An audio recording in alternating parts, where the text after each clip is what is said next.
Hello and welcome to Manga Weekly, a show where I go over manga that have come out in the past week and give a review on them. Starting off, we have Fusui no Runri, or Rationalisms of Irregularities. Now, I normally don't read Yuri, but this is a rare exception. This is a story about a salarywoman who has had the bad luck of always dating married men, getting into a relationship with a delinquent looking girl. This is a fairly nice series that has 19 chapters out right now and is chock full of fluff. The last 3 or so chapters have been about the relationship between two side characters, but it's still filled with love and fluff. Next we have Goshujin-sama to Kemonomimi no Shoujo Mary, or Furry-Eared Girl Mel and Her Master.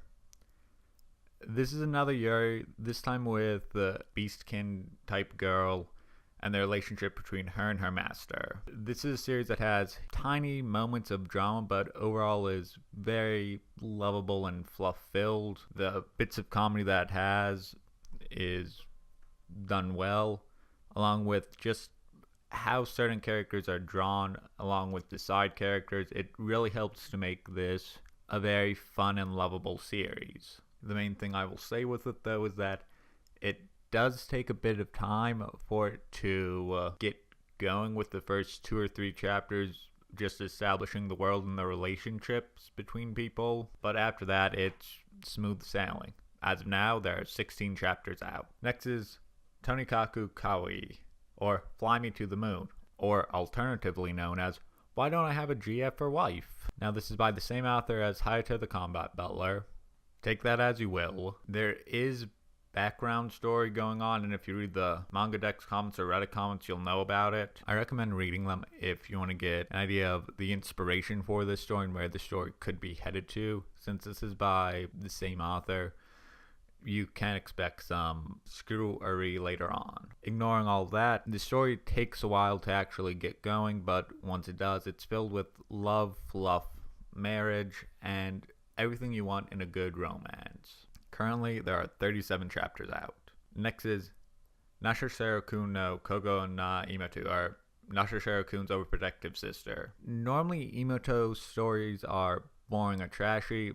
This is a nice exception to the rule. This is one that manages to be entertaining just because of the little sister's reactions to her brother and the people who talk about her brother. It's also more accurate to say the little sister is more like a mom, but I'll leave that up to you. The main reason you'd actually want to read this and check it out is the comedy in it is what makes it. The little sister and her reactions to the world around her. I think it's a fairly fun series. As of right now, there are 23 chapters out. Do you like boobs? Of course, everyone loves boobs. The next manga is Sekide Ichiban Opai ga Suki, or I Like Opai Best in the World. Were you like them big or small? This manga has it for you. A nice Yuri love story about groping boobs. At first you may think it's trashy, but it's pretty funny. Also, there's an entire chapter dedicated to why breasts are awesome. The main character is also probably the founder of a new religion centered around breast. And one of the side characters loves small boobs as much as the main character loves big boobs, which is saying something. Boobs. That's all there is to say about this series. If you want to have fun and laugh at boobs and groping boobs, this is the perfect manga for you. As of right now, there are 17 chapters out with 2 omakes. Onto the murder part of Fluff Fluff Murder. Shigahime, or Corpse Fang Princess. This is something that I thought I would hate at first, but the artwork has quickly made me fall in love with it. This is a very interesting and engaging story with only 10 chapters being out right now, but those 10 chapters serving as build-up and world building to what the series will be about. I wholeheartedly recommend that if you decide to give this a go, which I think you should, that even if you don't like the first few chapters, that you power through until chapter 10, since the first few chapters are meant to make you very uncomfortable.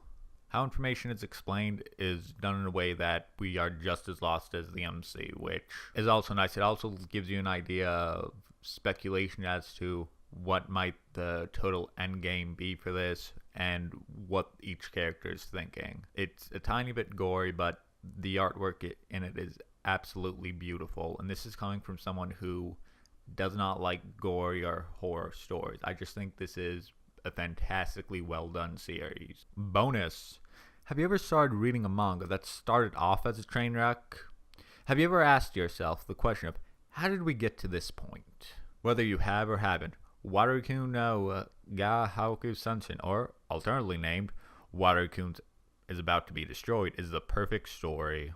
This is one of the first manga that I ever actually read, and it just perfectly demonstrates the train before it derails, the train before it wrecks, the pot before it boils over. It heavily features yanderes, and it has psychological elements to it. And it has the constant feeling that the train is going to crash horribly and it's going to end in disaster. It's a series that I can't recommend enough. If you like yanderes, if you want a compelling story, read this, especially if you like yanderes. There are currently 36 chapters out, and this is probably something that will end on a top 10 yandere list or a top 10 anime deaths.